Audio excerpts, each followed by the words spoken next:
Today I will show you the most beautiful part of Bali, Uluwatu. Full of perfect white sand beaches, crystal clear blue waters, stunning cliffs and the world's best sunset views. But is it really the most beautiful place of all Bali? Is it worth all the hype and especially worth all of these prices? But most important, is it better than Canggu, the digital nomad heaven that I showed you in one of the last videos of me? I thought is the best place on whole planet Earth to live on. That's why I spent the last month here in Uluwatu and really tested out this area for you. I will show you all of the pros, like the beautiful beaches, stunning cliffs, but also all of the cons that no one really talks about, like horrible traffic, construction, insane prices, and also something no one really knows about that has to do with the water here. So stay till the end, because this is the only video that you're going to need to know if Uluwatu is worth the hype,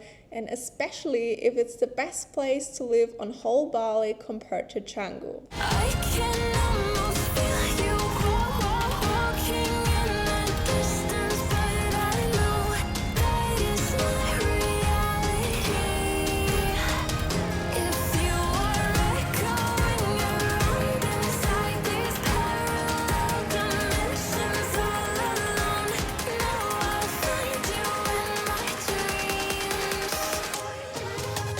So first of all, I need to show you where Uluwatu exactly is, because most of people think that this whole thing is Uluwatu, but that's actually not Uluwatu. It's called the Bukit.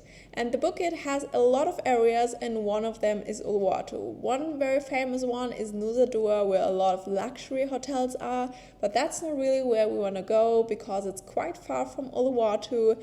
And the three main areas I would say are, first of all, Ungazan, Bingin and Uluwatu. We have Uluwatu itself, which is kind of the most famous area in the Bukit, and it's actually not very big, just a few restaurants that are really nice fit here. It's not as big as Canggu, and it's directly on the cliffs, but here the prices for stays are really insane, and you can start for a really nice room from maybe $100 until $300 a night and up. Then you also have Bingin, which is just a 10-minute drive from there, which is also in the cliff, but like a bigger area where people can build. And here is a lot of construction going on. Kind of all of Bingin is construction right now, and here it's still extremely expensive to live. And then we have Ungazan, which is more the city area and a little bit in the middle of everything, but you're still within 10 or maybe 15 minutes in Bingin, and you're also with like nice shortcuts that we found out in, I would say, 15 minutes in Uluwatu center.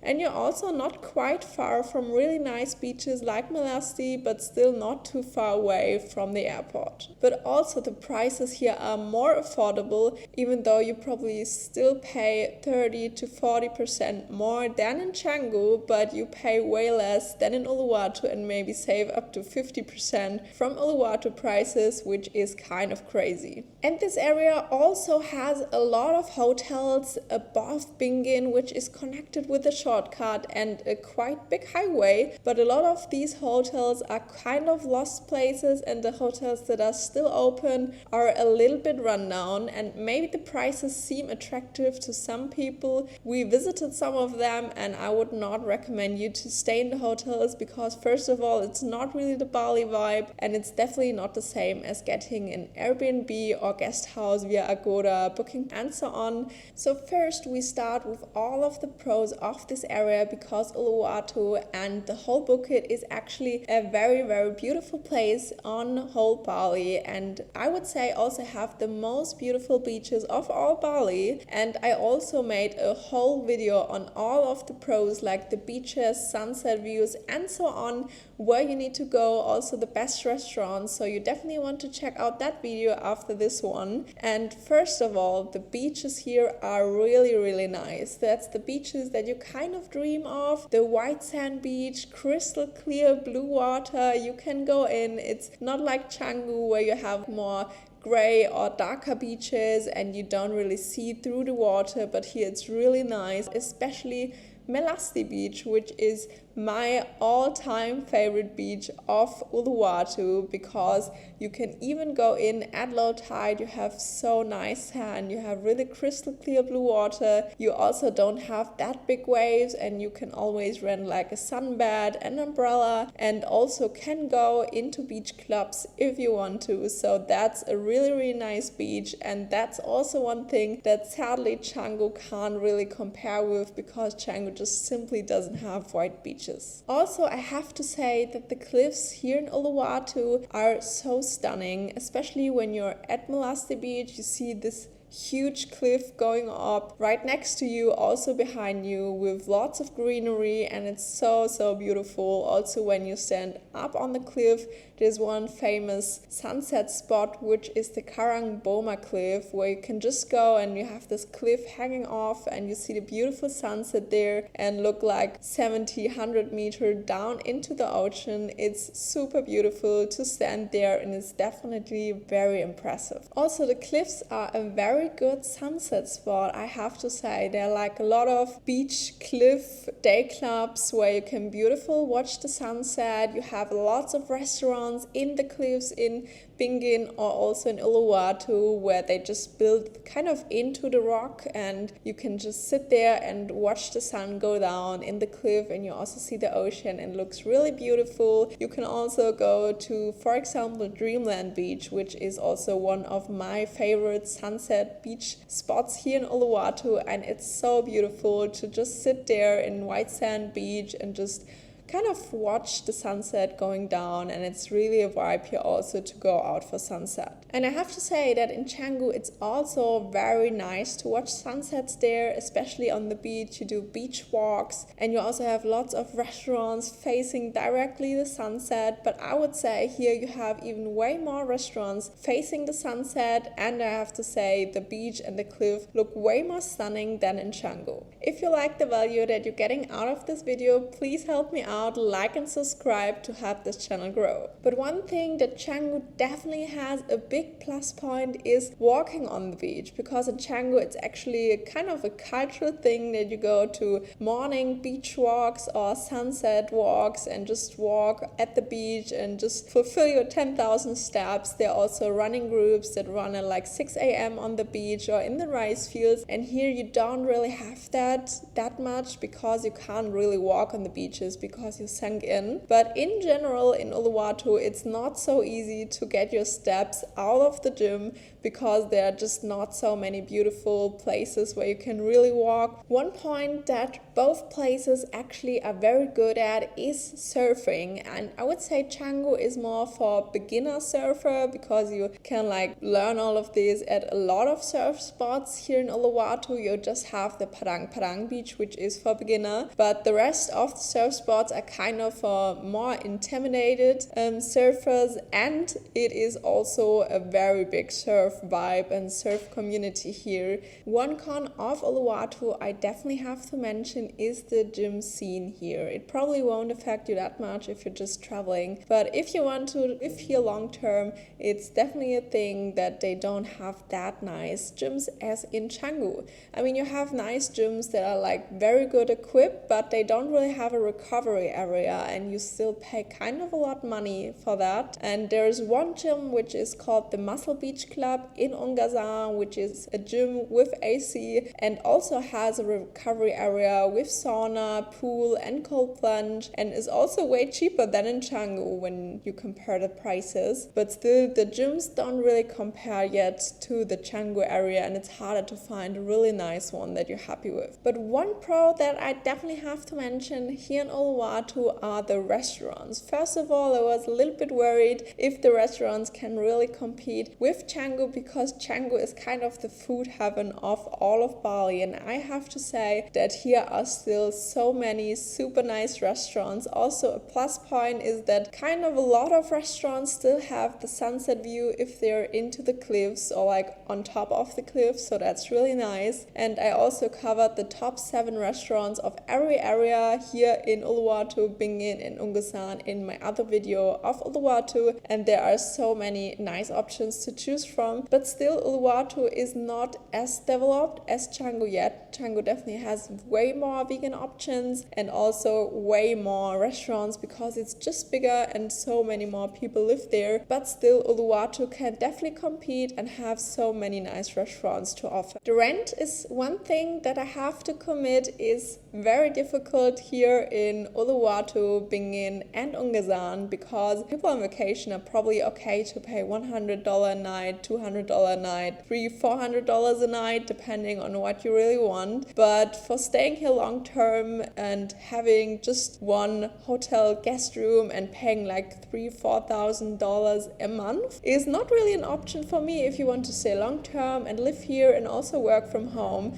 So you definitely pay in Ungsan probably 30-40% more than in Canggu. But I also have to say that in Uluwatu and Bingin, you on top of that probably pay 30-40% more than in Ungsan. So it's definitely way more expensive if you want to stay in Uluwatu. And for sure, if you just want to stay here in Uluwatu 1, 2, 3 nights and you want a cheap accommodation for $25-$30 a night, that's still available, but that's also kind of rooms where you don't want to stay longer than a few nights and definitely don't want to live long term. Now we come to the activities that you can do here in Uluwatu, and I have to say in general they really compare really good to Canggu. You can also do paddle, go into gyms, even you may have not the best choice as in Canggu.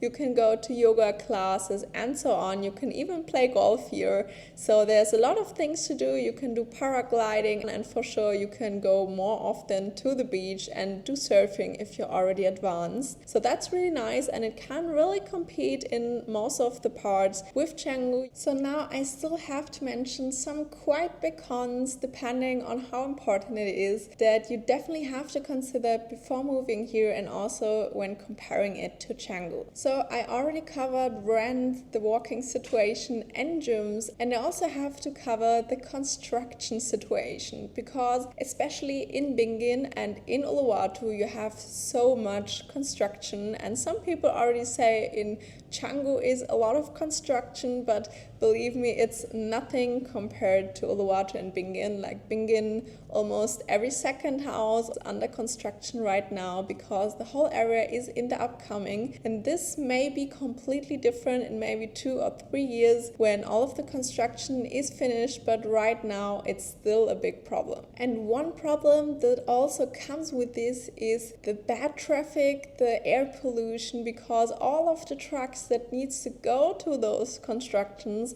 need to cross the main road, and especially if you're living in Ungsan and need to go to Bingin or Uluwatu, you're a lot of the time in traffic, you stuck behind those big trucks. Sometimes there's really like a 3-meter big black smoke kind of cloud coming out of their exhaust, and it's really disgusting. So I only drove with like masks since I was here like a few days, and it's definitely more annoying than in Canggu because in Canggu itself you don't really have that. You don't have big trucks in Canggu itself. Just if you live outside, maybe you need to use the main road for 10 minutes and you want to save on rent. Yes, you have that a little bit more, but nothing compared to here. But if you live in Ungsan or Bingin and Uluwatu, everything is more far away and you always have to use the main roads. So that's definitely a big problem, and one thing that really annoys me about living here in Uluwatu. And one thing that you have to consider, that the greenery and nature in Uluwatu is way different than Canggu, because here everything is way more dry. You don't have rain that often, even though we didn't really have rain in Canggu at all, but you don't have the lush greenery, the rice fields.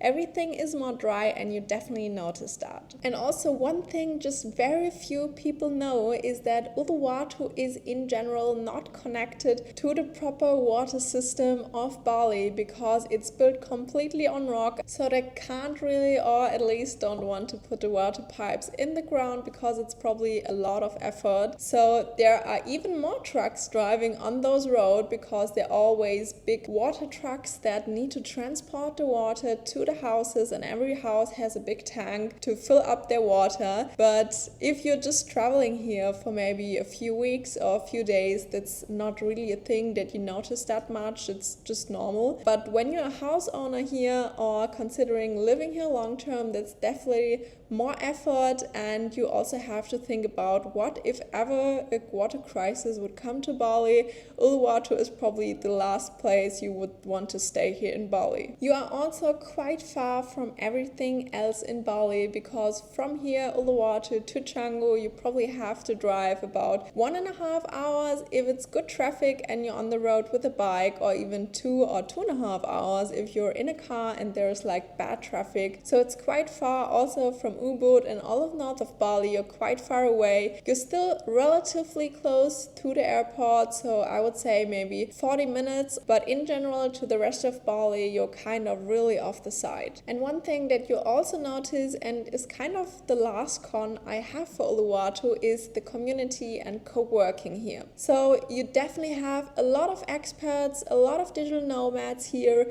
and there are also some co-working spaces, but it's definitely not reaching really to the point of Canggu, where like Canggu is for sure some tourists, but a lot of people are living there long term, working on their business, and here it's more like a beach vibe, surfer vibe. You still have some co-working spaces, definitely, but also when you go into cafes, the internet is most of the time not really comparable to cafes in Canggu. Also the community, you can meet definitely a lot of people here. They also run clubs like in Canggu and also communities, but I found it more hard to really connect with people, especially people that live long term here, because a lot of people are really just tourists or here for a weekend. So now to summarize the whole video and give you an overview if Uluwatu can really compare to Canggu, and especially in living here long term. First of all, you have a lot of pros that Canggu can't really compete with, because you have here so nice white sand beaches that you don't really find at the other sides of Bali. You have, for example, Melassi Beach, which I would say is the best beach in all of Bali to go to, and you also have those beautiful cliffs views that you don't really have in the rest of Bali, where you can beautifully watch the sunset also in the cliff restaurants in Bingin or in Uluwatu itself. It's really beautiful and it's a very unique vibe here. And it also can compete in quite ways, especially with the restaurants. With Canggu, you also have options for everything, massages, you have gyms option, even if it's a little bit more limited, but you definitely have so many nice Western standards here. You have still Gojek and Grab to deliver everything at home. So I would say in general, it's really nice to live here and it can really compete to Canggu. But what about the cons? Are the cons really outweighing the pros? I would say this really depends on what is important to you. I definitely know some people that love to live here in Uluwatu because beaches are so important to them, or they're really into surfing, like surfers love Uluwatu, but you notice that Uluwatu is not at the level where Canggu is already. You notice it with a lot of construction,